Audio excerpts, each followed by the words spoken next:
Here we go. Good evening, everybody. This is the Behavioral Economics of Global Affairs. This class that we should call the Behavioral Economics of Global Issues, right? We all the time talking about problems, things that we have to overcome, challenges in a sense. So a better name for this class would be the Behavioral Economics of Global Issues. A economia comportamental de problemas, de questões globais, e não de assuntos globais. Assuntos globais pode sugerir que a gente vai falar de diplomacia, de embaixada, embaixadores, representação diplomática em outros países. But then again, this is the name, and I think you guys are having fun, right? Please raise your hand honestly if you are having fun with this class. Please raise your hand. Let me see. Not much. Yeah. Okay. So here I can see some hands. Thank God. Gabriel, Rafaela, João. Valeu, André. Okay, guys, this is supposed to be fun, okay? We're talking about some very, very interesting issues. And we are trying to look at those things from different perspectives, right? Different look at old problems. And tonight, before I started recording, I was talking about ageism. Well, actually, I was not talking about that. I showed you a video from one of those TED Talks, and there was this lady. Let me see if I get her name here. Her name is Ashton Applewhite. All right, so she's kind of an activist. An activist? Ela é uma ativista? Yeah, what was her cause? O que ela está lutando, pessoal? Qual que é a batalha da Ashton? Quem que poderia resumir aí para mim? Qual que é a luta dela? Come on, guys. You can type it in if you don't want to open up your mic. Ela está combatendo o preconceito contra o envelhecimento.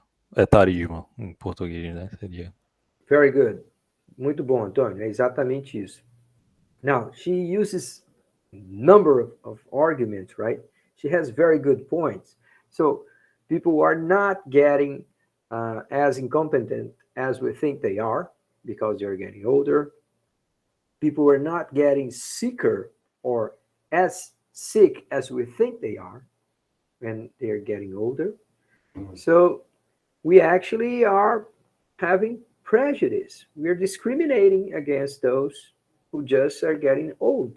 And there's this very good expression that she uses. She says, ageism is the prejudice against the future self, your future self. Se você tem preconceito contra alguém idoso, você está tendo preconceito contra você mesmo daqui a um tempo, porque você também vai ficar idoso. Now, she also talks about how much money we spend trying to hide or to escape from aging. And she emphasizes that a lot. Aging is not a disease.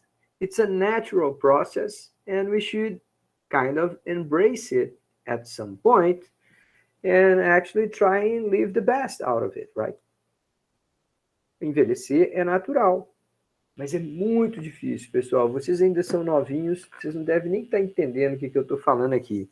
Mas na hora que seu cabelo começa a ranear assim, ó, você começa a usar boné para não ficar com a cabeça queimada ao ficar no sol.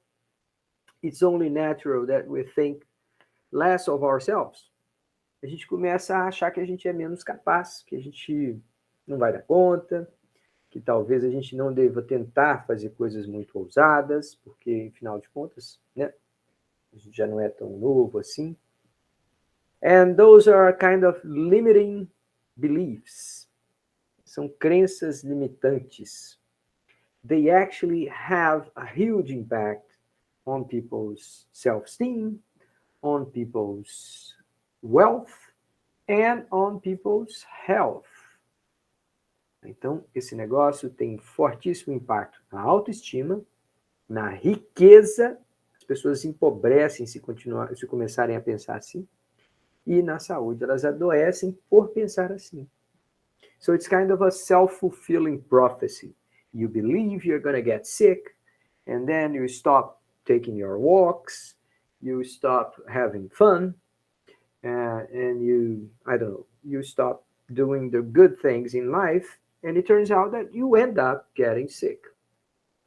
All right, so this is a huge message.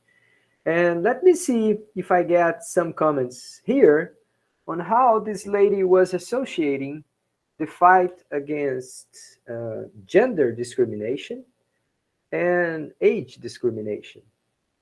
Como é que ela falou, gente? Quais os argumentos que ela usou para falar assim?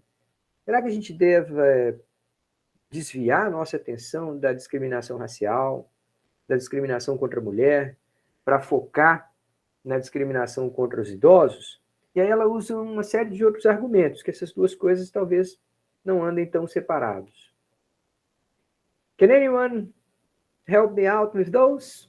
What were those points that she tried to make? Actually, she made, in my opinion, very good points there. Quem se lembra? Ou ficou sutil essa discussão? All right, so today is International Women's Day, right? Hoje é o Dia Internacional da Mulher. Congratulations, all of you who are here. But I have to talk a little bit about this. So Ashton was saying first that ageism is even worse for women in general, for Black people, and who else? For poor people. So those things, they get compound in a way. They reinforce each other, right? Então, os preconceitos, eles se reforçam. And then she actually states that the poorest people in the world are older Black women. Think about this. Se você pensar que as pessoas nas piores condições do planeta são mulheres negras pobres. Wow, this is so unfair. I mean, I don't want to see anyone being discriminated at all, but it looks like the problem is somehow compound. It is like reinforcing each other, each of those problems. So the point she makes is that we can fight together. She argues that we should go to those movements in all ages. So her point is saying, if you get older and younger gay people going to those parades, they are trying to fight both fights, right? Eles acabam sendo mais efetivos em explicar que a gente não deve ter preconceito contra idosos, e por ser um grupo diverso também, pelo aspecto de idade, ele acaba mostrando que as pessoas continuam tendo posicionamento político, qualquer que sejam suas idades. So it's all good. All right. Questions about anything that you heard that you wanted me to go back and talk a little bit? Vamos lá. Perguntas, pessoal, sobre esse material. Okay. Then I will make a question. And I will split the class like in, I don't know, 3 groups. We can do 3 groups here. It's going to be like something around 5 people in each group. But let me first pose the question. The question I want you guys to discuss is this. How can we, behavioral economists, make a difference? How can we help with the problem of ageism? I know it's not an easy question, but think about all the things that we have discussed so far, okay? Let me post the question here in the chat. All right, how can we, behavioral economists, make a difference? That means, how can we help out and we help fighting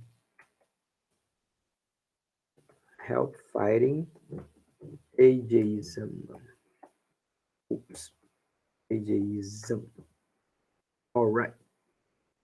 Okay. So check out the questions here at the chat. How can we behavior economists make a difference? How can we help fighting ageism? Okay, I'm gonna split the class here in, let's say, 3 groups. And I want you guys to come up with an answer in, I don't know, maybe 7 minutes, 10 minutes. Is that okay? Let's try 10 minutes, okay? Go ahead and talk. The invitations for the classes will show up in just a second. I'm just going to set up the timer here. The breakout rooms will close down in 11 minutes. Okay, let me be generous here. 11 minutes. Okay? All right. Please go ahead and join the classes. Join the breakout rooms, please.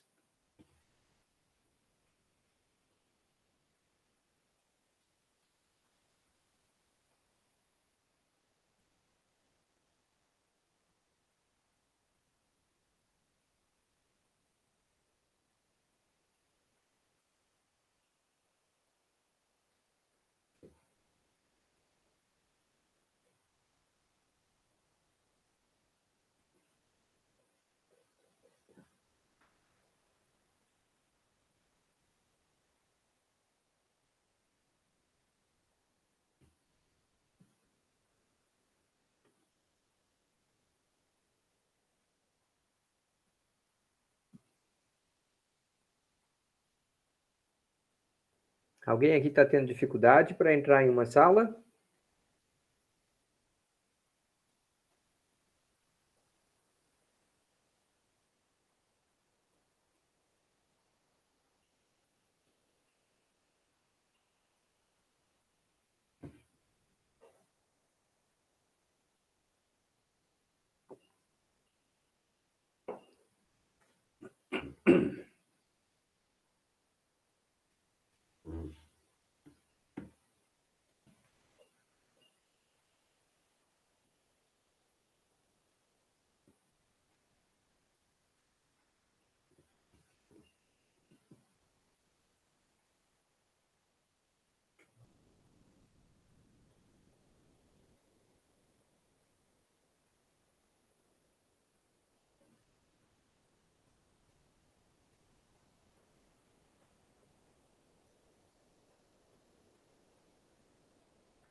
All right, all right. Here we are.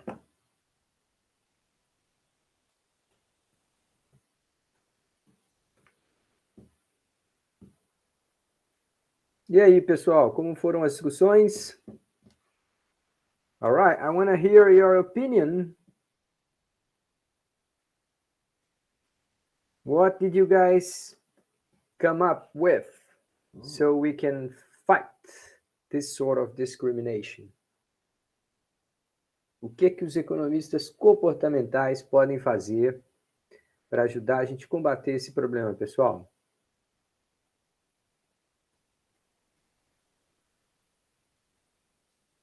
Quem gostaria de começar? Pode falar, Ronald. Vou iniciar. A gente falou muito sobre a questão de preparar mais a cidade, digamos assim, em algumas situações, para ela ser mais acessível. A questão da mobilidade urbana, ela trazer mais conforto e viabilidade de acesso, vamos dizer assim, tanto nos espaços públicos no geral, quanto nas ruas, enfim. E outro fator que a gente falou é em relação aos processos que incentivam com que a pessoa idosa ela tenha ocupações não necessariamente laborais, vamos dizer assim. O próprio incentiva a atividade física, esse tipo de situação. A Sara, acho Boa. que ela digitou aí no chat um pouquinho do que a gente debateu. All right. Good points, Ronald. Let me just read here what Sarah has just typed in to complete your answer. She said, elaborar políticas públicas para haver mais respeito e igualdade para as pessoas de maior idade, também trazer mais em pauta esse assunto para as pessoas, incentivar mais a qualidade de vida previamente, manutenção do mercado de trabalho para melhor inclusão. All right, it's all good. I agree with all of those. But I still can't see where is the behavior economist in those suggestions. I'm going to give you some examples, okay? First, incentivize. Create incentives for people to hire older people. How can you do that? Well, you can charge less taxes. Você pode criar benefícios fiscais para quem contratar pessoas mais idosas. Does it sound good? I mean, you are, oh, but this is actual conventional economics. Come on, guys. Remember mind space? You guys remember, right? M-I-N-D. Letter I in the word mind space means incentives. We have to look for incentives. So this is one way to go. Let me check here what João Gabriel said. Focar em representatividade para essa faixa etária, seja através de propagandas, filmes, entrevistas ou séries, de maneira que gere conexão com os mais velhos e informação para demais faixas etárias. Boa! Tentando diminuir ou até mesmo eliminar o estigma de que os idosos não podem ou não conseguem ser pessoas ativas. This is great, João. Yes, that's the point. We have to get some success cases in order to, show up, promote a different image, right? This is a good point. And if you think about it, the TED Talk that we saw was just that, right? Aquela palestrinha que a gente veio é exatamente isso. Pega uma mulher inteligente daquela, com raciocínio bom, capacidade de fazer humor, controla a audiência toda ali ó, na palma da mão, levando a conversa dela. Uma mulher extraordinária, uma capacidade, uma inteligência brilhante e uma pessoa de uma idade já avançada. So yeah, we have to focus on success cases and then promote them. Mônica, I see your hand. Go ahead, please. Eu não sei se eu fujo muito da temática de como ajudar, né, nessa perspectiva, mas é que eu vi uma palestra sobre etarismo lá no Hack and Play e a preocupação era de atrair e buscar o público idoso, valorizando, porque mostrando assim que eles estão passando por transformações muito mais rápidas e eles assim estão se adaptando muito bem a isso. Então está sendo requerido deles muito mais do que dos jovens que já nasceram nesse boom de mudança e também visando a questão do consumo, porque eles são mais seletivos, eles são mais exigentes, mais experientes, né? E já tem também uma escala assim, de valores que, pela maturidade, prezando por qualidade de vida, por saúde, eles vão ter outra tendência, outras perspectivas. Então, que as empresas e os jovens atentassem para isso também. Claro que eles estavam visando, né, pegar o filão aí, se apropriar dessa faixa que pode consumir, né? Excelente, muito bons pontos, Mônica. Na palestrinha lá que a gente assistiu, tem um momento que a menina fala algo bem parecido com isso e fala de uma forma engraçada. Eu vou falar em inglês primeiro, depois eu traduzo em português para vocês. Ela fala assim, startups, they are not agile and they cannot adapt fast because they have young people. They do it despite it. Ela fala assim, as startups, elas não são ágeis e conseguem se adaptar rapidamente por causa das pessoas jovens que estão lá. Elas conseguem fazê-lo apesar das pessoas jovens que estão lá. So it was like a best point, like it was right at bullseye. Pode falar, Mônica. Não, era só isso mesmo, nesse sentido. Yeah. All right, very good points. Go ahead, Fábio. I want to hear you. Assim, no nosso grupo a gente estava conversando justamente como hoje poderia implementar, trazer, né, o público. A gente estava falando do público 50 a mais, assim, entendeu?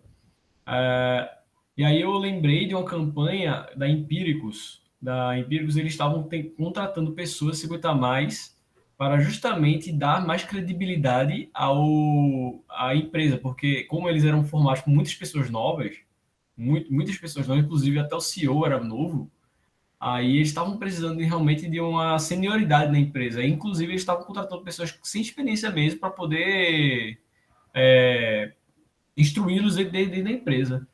E na minha empresa aconteceu um negócio muito parecido assim com um rapaz, um amigo meu. Ele saiu lá da empresa, ele era caminhoneiro da empresa. Ele trabalha com caminhão, trabalho braçal, e ele fez um curso pelo Porto Digital de programação. Aí, assim, ele foi fazendo o curso, e sempre falava comigo, não, que eu tô fazendo o curso e tal, a gente conversava, porque eu sei um pouquinho de Python, né, ele sabia Java, aí começou a conversar sobre isso.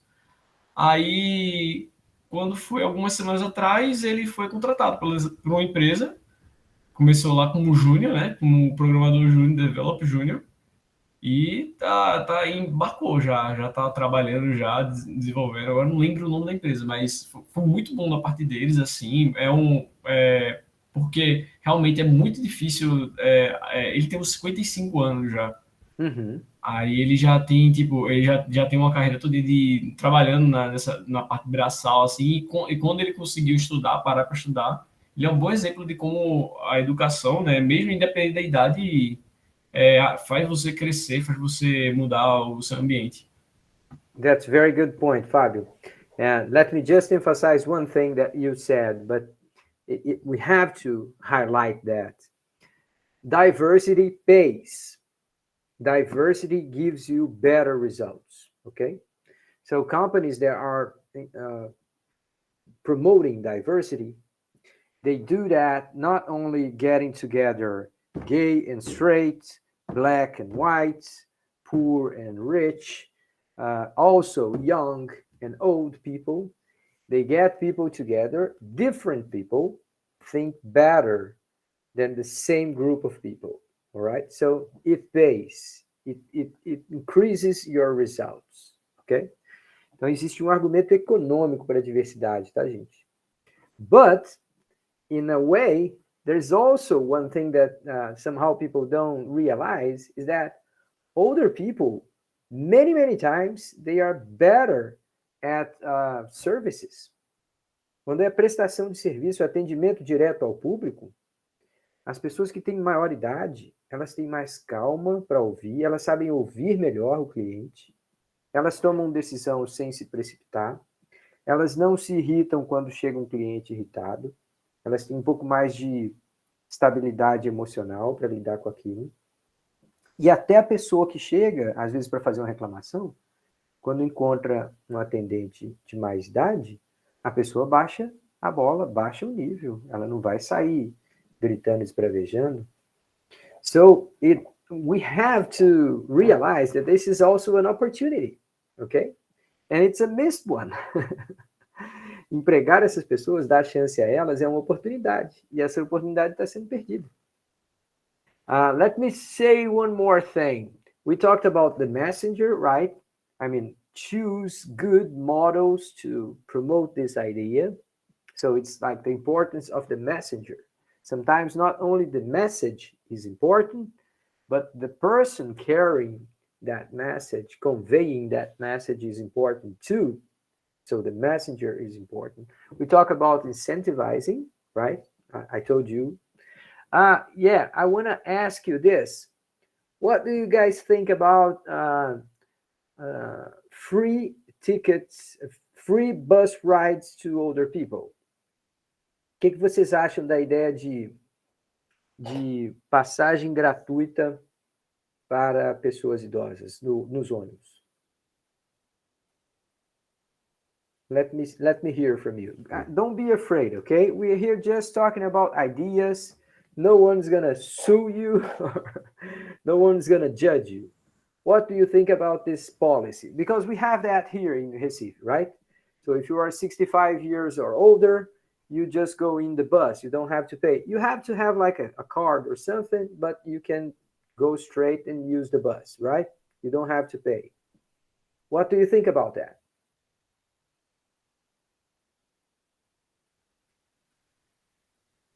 Eu gosto da ideia, professor. Acho que ajuda a mobilidade das pessoas idosas, elas vão se sentir mais incentivadas a passearem, a saírem de casa. E eu acho também que é uma política até que foi discutida há alguns anos atrás, que era de todos os assentos serem preferenciais. Eu acho que, para mim, já são, né? Então, eu acho que também seria uma política interessante. Good point. You know that we all end up paying, right? I mean, if you have like some free spaces, some free users, that means that the rest of us will pay for that. Now, I agree with Antonio, and I would say, for me, it's fine to pay for those people, okay? I think it's a good idea. But let me just give you like a counter argument here, okay? Now, one thing is that those rides should be free to older people, but we should somehow encourage them to use the bus system out of those moments, you know, the hush hours. We should try and convince them on how to not use the buses at the same time when people are I know, packed in a bus going to work. So, I mean, no one's enjoying getting into a packed bus, but I think we should somehow try to convey that message. If you are using this policy, and if you are using it out of those hush hours, then we're going to give you something else. We're going to give you a glass of water, or we're going to somehow treat you better, or something like this. I think we should try and use the bus system fully. And what we can see, it is idle for some part of the time, and it is completely packed some other time. So I think this kind of policy should be used in a way to avoid the idle moments, right? Go ahead, Antonio. E eu acho também, professor, que essa política é interessante no momento, porque a população idosa está crescendo, mas ainda não é tão grande assim. A gente pode ser que no futuro, quando a população idosa for bem maior, isso cria uma pressão sobre o preço das passagens também, né? Que os mais jovens vão ter que arcar com esse valor. Exactly. Now, let me be completely honest with you guys here. I think we should not charge any tax at all from bus tickets. Eu não acho que deveria ter imposto nenhum sobre passagem de ônibus, sobre combustível para transporte coletivo. Tinha que ter um jeito de esse pessoal não pagar imposto. Aí você fala, mas aí o lucro vai ficar com as empresas de ônibus. Não é verdade. The demand is inelastic. That means that the entire tax will be dropped to the customer, okay? When the demand is inelastic, I don't know, I think all of you here are economists, but the point is this sort of product or service, who is paying the taxes? The customer. The companies don't pay the taxes. So in that case, one thing that could help is that the government shouldn't charge taxes from those activities. It makes no sense, right? But good point, yes. Let me just, before we finish this discussion, let me hear João, and then I will give you one last point that we have to discuss. João is saying here at the chat. Eu acho muito massa, mas lembro de um comentário em alguma aula aqui de andar de ônibus pela cidade não era suficiente se apenas tivesse esse incentivo. Era algo com que adianta entrar no ônibus, mas não ter o que fazer durante o dia fora de casa. E vejo Recife como uma cidade que não traz muitas opções interessantes mesmo. Well, good point. We could have like free sessions at the movies. Those moments that the cinemas are empty, right? If you go to the movies by, I don't know, 2:00 in the afternoon, you can watch a film sometimes just yourself. There's like 2 or 3 people at the cinema. So yeah, you could have some kind of incentives like this. And then you would have like a leisure time for these people. Yeah. We have to think more about this, And I think it's like a trend. This is going to happen. João, I'm optimistic. I think this is going to happen. But let me say one last thing before we move to the next topic. Today, there's a discussion going on in Brazil talking about equality in wages, women and men, right? There is this huge discussion. We're going to have a new law about that.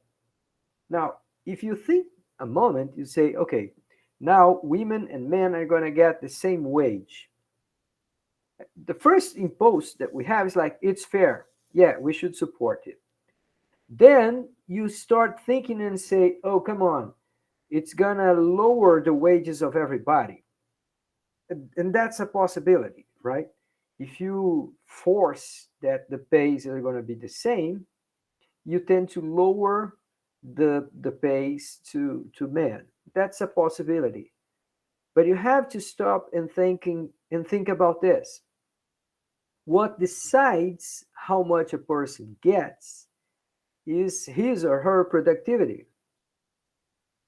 And the fact that women today are penalized because they get pregnant, because they have menstrual cycles, I mean, this is not fair.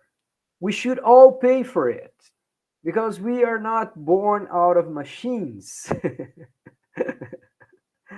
Se os homens tiverem que pagar com salários um pouquinho mais baixos, porque agora há uma lei de igualdade de salários, que seja assim, porque nós todos nos beneficiamos das condições biológicas da mulher, inclusive que elas que nos parem. So, in a sense, sometimes we think like, oh, let me think like an economist, But you have to go all the way in your reasoning, ok? Vamos pensar como economista? Vamos. Mas vai até o final com sua análise. Afinal de contas, a civilização recebe um enorme serviço das mulheres. A gente não existiria. Então, se os homens tiverem que pagar por esse serviço, na forma de salários um pouquinho menores para se igualarem das mulheres, tá certo. Afinal de contas, a gente tem que pagar por um benefício que a gente recebe. I don't know what you guys think about this, but I was thinking today is International Women's Day. I have to say what I feel. Let me see how many. Raise your hand if you agree with me. Let me check how odd is my opinion at this point. Okay, João is with me. Who else? Nobody else. Come on, João, just me and you. Antonio is also with me. João Gabriel also. All right. This is like a controversial point, right? Okay, I know. But my idea is, yes, I'm in favor of equality. And if, as a consequence, men start receiving a little bit less, I say, let's go for it. Because we have to pay our share of benefits that are provided by women to our civilization. Okay? All right. Questions? Anyone would like to pose a question? Okay, guys, I still have like 15, 20 minutes to go. So let me just start talking about what we're going to see next class. Basically, I'm going to record something for you. But most likely we are going to discuss next Wednesday. I'm going to share here my screen with you, but let me emphasize one thing. You guys know that you have a list of exercises due tomorrow, right? Todo mundo está sabendo que tem uma lista de exercícios que o prazo para submissão vence amanhã. I checked a few minutes ago. Guess how many people had already submitted? 7, okay? Out of 40-something people, only 7 people have submitted, okay? So pay attention. The due date is tomorrow. The 6th list of exercise is there. I can send you the link again in our WhatsApp group, but pay attention to it, okay? It's gonna be due tomorrow at midnight, okay? All right. So let me share with you this thing here. Just yesterday, I was looking at the TV set. I was just, searching the channels, and I ended up one more time having a look at this film here. I, Daniel Blake. How many of you have seen this film? Alguém já ouviu falar desse filme, pessoal? Eu, Daniel Blake. Yes, Mônica, go ahead. Eu vi, gostei muito. É da Previdência, né? O É. drama da Terra. England, the British Empire, they are rich, but they still have some problems, and they also have poor people going through very big hardships in life. So, in this case, they are talking about people who get sick when they are older, they cannot work, but in order to receive their benefits, they have to show that they are trying to work. So it's kind of a paradox.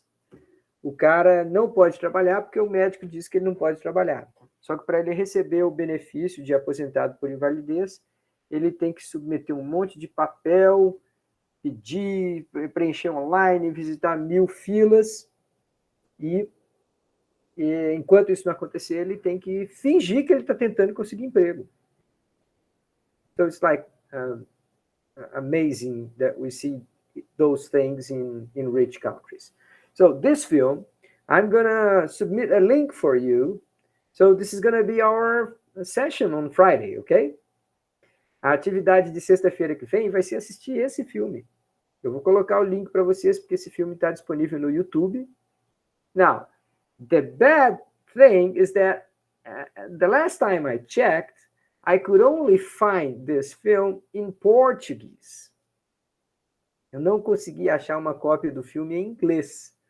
Eu vou tentar de novo, que eu queria que vocês praticassem o inglês, né, e ouvissem na língua original, de preferência com legendas. But if I can't find it, I'm gonna submit to you the Portuguese version, okay? So you're gonna listen to a versão dublada em português. But it's a very important piece of film, okay? You guys should watch this one. It talks about so many things that we have discussed in this class so far. And we are, I don't know, maybe 3 weeks to go. Our class is just about to finish. In maybe 3 or 4 weeks, we are going to be done. And at this point, we reached the most important part of the course. Now we are talking about the most interesting and the most extreme problems that our global society faces, okay? We are talking about extreme poverty and inequality. All right, so we know that this is a problem. No big deal. I mean, it's a big deal, but no news here. The point is, we want to think as a behavior economist and try to see what can we do differently than what we have done so far to fight poverty, ok? Então, com a economia comportamental, a gente vai querer fazer aquilo que a gente estava fazendo hoje ao longo da aula. A gente quer pensar o que a economia comportamental nos permite fazer diferente para combater a pobreza. Now, you guys know that in Brazil, poverty has reached a very high level. Some time ago, people estimated that we have more than 30 million people below the extreme poverty line, okay? Algum tempo atrás, a gente mensurou aí que aproximadamente, provavelmente, mais de 30 milhões de pessoas estão abaixo da linha da extrema pobreza. Now, please take a look at this picture there. Can you say if this picture is in Belo Horizonte, São Paulo, or Recife?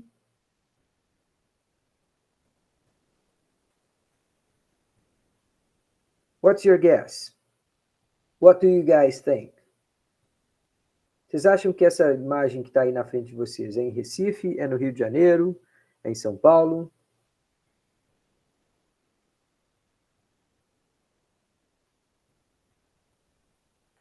Pode falar, Mônica.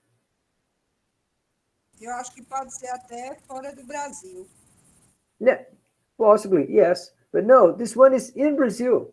But my point is, you can't tell. It's just the same.